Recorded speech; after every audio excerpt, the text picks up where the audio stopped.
Hello everyone, welcome back, and today we are doing our final Premier League predictions for this upcoming season. We did our early ones about 2 weeks ago, but now we're doing the final predictions, knowing more about pre-season, knowing more about the transfers that clubs have made. We are still filming this a week before the season starts. We're filming this Friday, what's the date? Friday the 9th of August we're filming this. So it's exactly a week before the Premier League is due to start. So if any transfers are made between now and the start of the season, then I have not known about them. But this video will probably be going out probably next Thursday. So you're probably watching this on Thursday. So I would have filmed this 6 days ago. So yeah, any transfers happening in the 6 days, I don't know about it because I uploaded it 6 days later. So yeah, this is how I think the Premier League is going to go this year. Starting from top to bottom, we're going to go Manchester City to win the league. I know a lot of people this year are saying that Arsenal are going to win the league, but I think that's more hope that it's going to be different than actual thinking that Arsenal are going to win the league. Realistically, are Arsenal in a shape to win the league? Are they in a position that they could win the league? Yes. But are you going to beat Pep Guardiola's Manchester City while trying to beat Pep Guardiola's Manchester City? No. Manchester City's squad is too strong. If it's potentially Pep's last season, there's not a chance that they don't win the league in Pep's last season because he's going to want a good send-off. Haaland obviously going to get better every year. He's getting more adapted to the Premier League. He's obviously getting older as well, so again, more experience. Kevin De Bruyne's potential last season at Man City, he'll want to go out on a high. Kyle Walker's potential last season at City, he'll want to go out on a high. Phil Foden carrying over from last season's form. Savio looks like he's going to be an alright signing. Doku, obviously last season's form can carry over as well. Gvardiol, last season form could carry over. So Manchester City are in a very strong position right now to win the Premier League, but I think it will be Arsenal not too far behind. I think it'll be close again, but Manchester City just have that little bit extra to pip Arsenal. If Arsenal go and sign Mikel Merino, I think that's a decent signing to partner Declan Rice in midfield. Calafiori as well is a decent signing at left back, potentially left back or left centre back, but I think the back four would be White, Saliba, Gabriel, Calafiori. I think it'd be that back four. Arsenal have a good team. Saka obviously getting better every year. They do need to nail down the number 9 situation. Not gone for one this window. However, Mikel Arteta's made positive comments about Gabriel Jesus, saying he's come back to pre-season a whole new player. So maybe he'll have a better role to play this year for Arsenal. In terms of third place, I'm going to go with Tottenham. Now, Tottenham finished 5th last season, but they did suffer some injuries in the midpoint of the season. Obviously losing James Maddison for about 2 months, losing Mickey van der Ven for a decent amount of time. They don't really have a solid number 9 until potentially today, where I've seen that Dominic Solanke has agreed a deal with Tottenham to move their medicals due, according to Ornstein and Romano. That would be a really good signing for Tottenham. I think they're potentially another defensive midfielder away from being a really, really strong team. And I think Tottenham are going to make the most out of Man United's transitional period, out of Chelsea's just what on earth they're ever doing. And I think Liverpool are going to go through a transitional period again where they finish 4th. I think Arne Slot will get Liverpool going, but it might take some time for the Liverpool players to adapt to his way after playing under Klopp for so long. Especially when you've got players towards the back end of their career. It's hard to come into Klopp's system with Van Dijk and Salah and expect them to play a whole different style of football when they've been playing the same way for the last 5, 6, 7 years.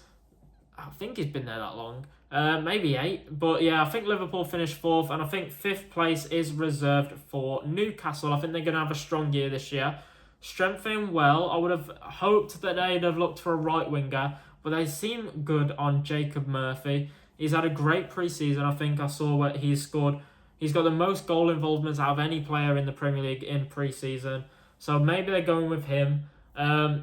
Mark Gahey will be an outstanding signing if they bring him in. If Trippier leaves, I'm more than confident that Livramento would step into those shoes and play brilliantly for them. They look like they're keeping all the Bruno Guimaraes, which is a positive. They're bringing in Sandro Tonali's suspension will be over. He's back. So great midfield for Newcastle. And yeah, I feel like Newcastle have a good year. In 6th place, I do think it will be Man United. I know they're suffering some injuries already. Lenny Yoro's injured. Højlund, I think, is injured as well.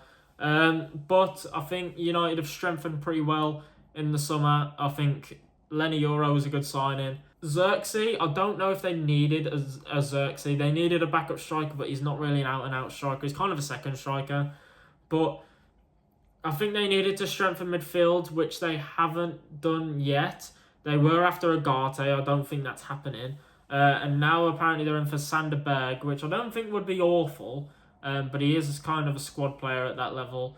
In 6th, that is 6th. In 7th, getting the final European spot, I think it'll be West Ham. West Ham, now, I think in my early prediction, I think I had them around 12th or 11th.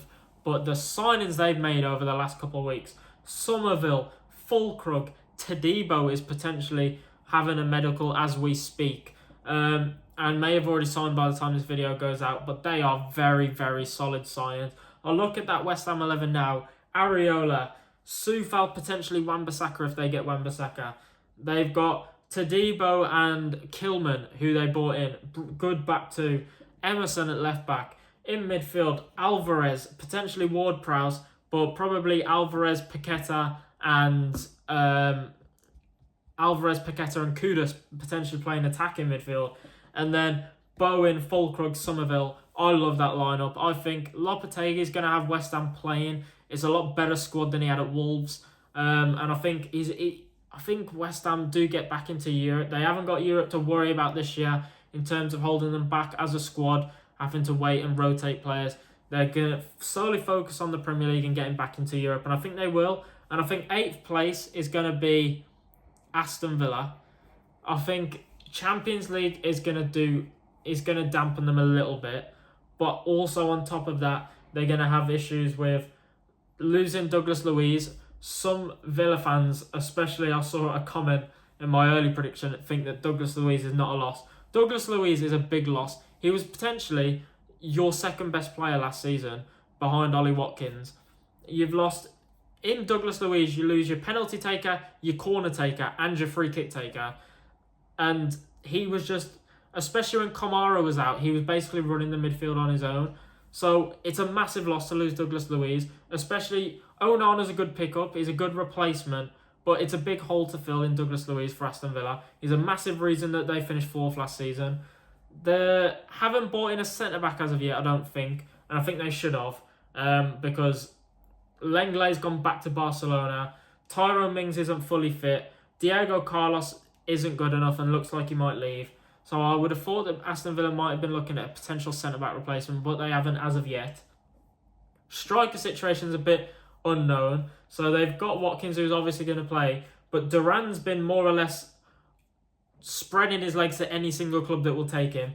And Cameron Archer apparently isn't seen as good enough, and they might look at letting him go. So if Ollie Watkins gets an injury, then who plays up front? Potentially Morgan Rogers, who's played there for brief stints in pre-season, but I think they'll get 8th.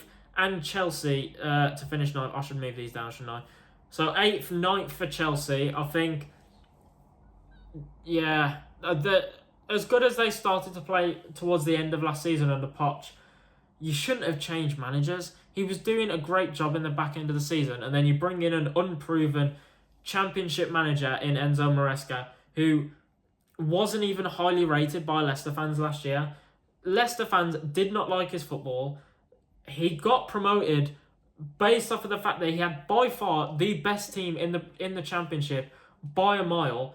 I think Maresca gets sacked by December, January, and they bring in a caretaker who's going to just coast them to 9th in the end of the season. I think that's how it goes. It's another bad season for Chelsea, I think, incoming. They've spent so much money this summer on young players. I've just seen today that they've apparently agreed a deal for 60 million for Pedro Neto. Why? You don't need to spend 60 million on Neto when you've got Cole Palmer who can play right wing, you've got Noni Madueke who can play right wing, you've got Mudryk and Sterling who can play right wing. And then on the left side, you've got Nkunku who can play there. You've got Nkunku who can play in the middle. You've got Palmer who can play in the middle. They've got so many players, and you didn't need to splash 60 million on Pedro Neto. Yeah, Crystal Palace finishing 10th. I know that they've lost Elise, but I don't think they're going to lose Guéhi. I know Newcastle are linked with him, but it doesn't look like Newcastle want to pay what Palace want, so I think he will stay. Munoz looks like he's class as a right back. I think their defence... I think that back four might be one of the most underrated back fours in the league. Munoz, Guéhi, Anderson, Mitchell is a top quality back line. And Glasner got them playing really good stuff last season. Losing Elise is obviously going to be an issue, but you got Adam Wharton for a full season. He looks really good. Eze is going to pull the strings you'd expect. If Mateta can continue his form from last season, he'll be phenomenal. But it's just will it happen? As for... So that's 8th, 9th, 10th, 11th, 12th. We need Bournemouth and Brighton, I think.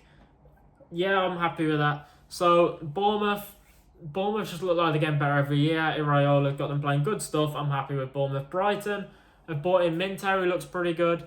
Barco is going to be playing left back, but they are looking at Kadioglu. Other than that, though, Evan Ferguson should get more minutes. João Pedro should get more minutes. They're always in a good position, Brighton. As for next, I think it'll be Everton. Everton finishing 13th this year. Good under Sean Dyche. Good team. Kept hold of some of their key players like Branthwaite. But losing Onana is going to be a big one, and they haven't really replaced him. They have got quite an old... He was the young head in that midfield with Ghana, and now they've got Decore and Adressagay just taking up the average age of that midfield. But have they made some signings? They bought in... I can't remember any signings that Everton have made, to be perfectly honest, but they are under financial issues, so I guess that's probably why. Next, we're going to go with Wolves. If they lose Neto, it might be an issue. He's probably their best player. But there are weaker teams in the league at the minute. Next is going to be Forest. I think they're going to be better under Nuno this season, finishing 15th. Not too far away from the drop, but far enough away that they'll still clear of it. Brentford, I think, will finish next. Potentially. Ivan Toney looks like he's staying now because of the injury to that replacement, Thiago. But Brentford have a pretty good team. It's just... Yeah... Maybe. Ipswich, I think, will finish 17th. I don't think they'll go down. Fulham, I think, will finish 18th. Leicester will finish 19th. Southampton finish 20th. Am I happy with that? I just think Fulham will struggle. I know they've just signed Emil Smith-Rowe, and I think that is an absolutely brilliant signing from Fulham to sign Emil Smith-Rowe, not replacing João Palhinha and losing Adrabayo as well. Big losses to his team. Adrabayo's a good centre-back for this level. Palhinha is one of the best defensive midfielders in the league, potentially, and now has just gone to Bayern Munich, and they haven't replaced him. Striker, Muniz, he looked alright towards the back end of last season, but he's not Mitrovic, is he? Really? I just don't see... I don't know about the strength of Fulham's side. Marco Silva, is it? Yeah, it is Marco Silva, isn't it? He's a good manager, but we've seen before, I think, with Everton, that sometimes he can get it wrong. I'm happy with that. We'll come back at the end of the season and see how potentially wrong it is. But just off the basis of what I know now, I don't mind that. I could very easily... I don't think Ipswich are going to go down, but I think either of these two could. I think Forest or Brentford could, and Fulham could come out. But I think that's okay. I think Southampton are definitely going down. I just think their squad's not good enough to play in the Premier League. And I think Russell Martin's such a...